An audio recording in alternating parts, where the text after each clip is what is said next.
नमस्कार विद्यार्थी मित्रांनो, स्वागत आहे तुमचं गणित शिकूया यूट्यूब चॅनलमध्ये. विद्यार्थी मित्रांनो, आपण इयत्ता 7वी गणित यामधील प्रकरण 11 वर्तुळाचा अभ्यास करत आहोत. तर आपण जे परिघाचं सूत्र बघितलेलं आहे त्यावर आधारित जी उदाहरणे आहेत ती आज आपण पुस्तकातली जी दिलेली आहेत ती अभ्यासणार आहोत. चला तर मग आजच्या व्हिडिओला सुरुवात करूया. त्यावर आधारित उदाहरण बघा. एका वर्तुळाचा व्यास 14 सेंटीमीटर आहे, तर त्याचा परिघ काढा. आता वर्तुळाचा व्यास डी बरोबर 14 सेंटीमीटर आणि वर्तुळाचं परिघाचं सूत्र आहे पाय डी, म्हणून सी बरोबर 22/7 गुणिले 14, म्हणून परिघ बरोबर 44 सेंटीमीटर. त्याचप्रमाणे हे दुसरं उदाहरण. एका वर्तुळाची त्रिज्या 35 सेंटीमीटर आहे, तर त्याचा परिघ काढा. त्रिज्या 35 सेंटीमीटर आहे वर्तुळाची आणि वर्तुळाचा परिघ काढायचा म्हणजे सूत्र आहे 2πr. तर सी बरोबर 2 गुणिले 22/7 गुणिले 35. वर्तुळाचा परिघ बरोबर 220 सेंटीमीटर.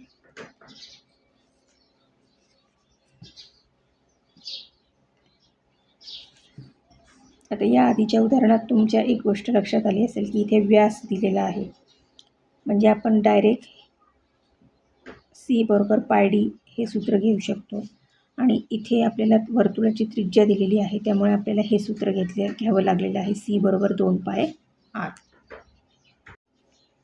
उदाहरणचं तिसरं बघा. एका वर्तुळाचा परिघ 198 सेंटीमीटर आहे, तर त्याची त्रिज्या व व्यास काढा.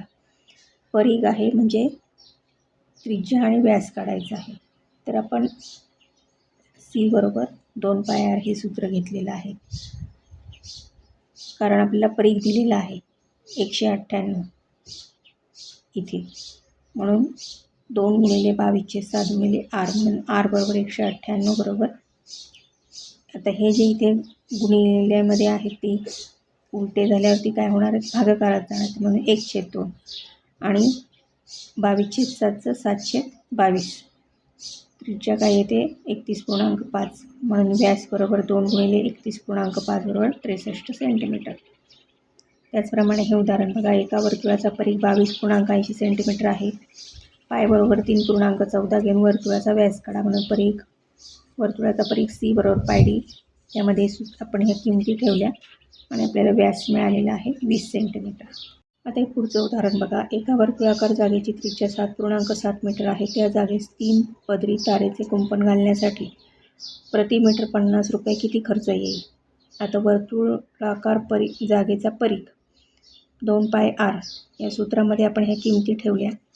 उत्तर आपल्याला मिळालं 48.4. आता हे आपल्याला 3 पदरी आपल्याला ते तारेचं कुंपण घालायचं आहे आणि प्रति मीटर खर्च येणार आहे 50 रुपये. मग आता तारेची लांबी आपल्याला किती मिळालेली आहे, एक पदरी तारेची लांबी 48.8. मग त्याला 50 रुपयाने जर गुणलं तर आपल्याला एक पदरी कुंपण घालण्यासाठी 2420 रुपये खर्च येतो. मग असं 3 पदरी कुंपण घालायचं असेल तर खर्च काढण्यासाठी 3 गुणिले 2420 म्हणजे 7260 रुपये. एका बसच्या चाकाचा व्यास 0.7 मीटर आहे. 2 गावांमधील 22 किलोमीटर अंतर पूर्ण करण्यासाठी चाकाचे किती फेरे होतील?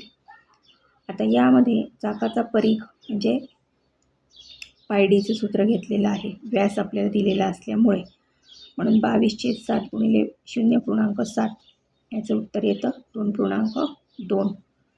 मग आता इथे आपल्याला सजातीय राशींचे गुणोत्तर काढताना त्याची एकके समान असावी लागतात. मग आता इथे हे व्यास मीटरमध्ये आहे आणि अंतर किलोमीटरमध्ये आहे, मग त्यांचं जे एकक आहे ते समान असणं गरजेचं आहे. म्हणून ह्या 22 किलोमीटरला काय केलं आपण, 22 किलोमीटरला 22,000 मीटरमध्ये आपण बदलून घेतलं, कन्वर्ट केलं. म्हणून मग आता म्हणजे चाकाचा एक फेरा पूर्ण झाला की 2.2 मीटर अंतर पार होते, म्हणजे एक फेरा बरोबर एक परिघ. म्हणून चाकाचे एकूण फेरे बरोबर अंतर छेद परिघ बरोबर 22,000/2.2. म्हणून मग आता हे 2.2 आपल्याला दशांश चिन्ह काढायचं आहे तिथे, म्हणून मग आपण खाली वरती एक शून्य वाढवला, इथे झाले 22 आणि हे 10,000 आपल्याला मिळालं. म्हणजे 22 किलोमीटर अंतर पूर्ण करण्यासाठी बसच्या चाकाचे 10,000 फेरे होतील. सराव संच 42.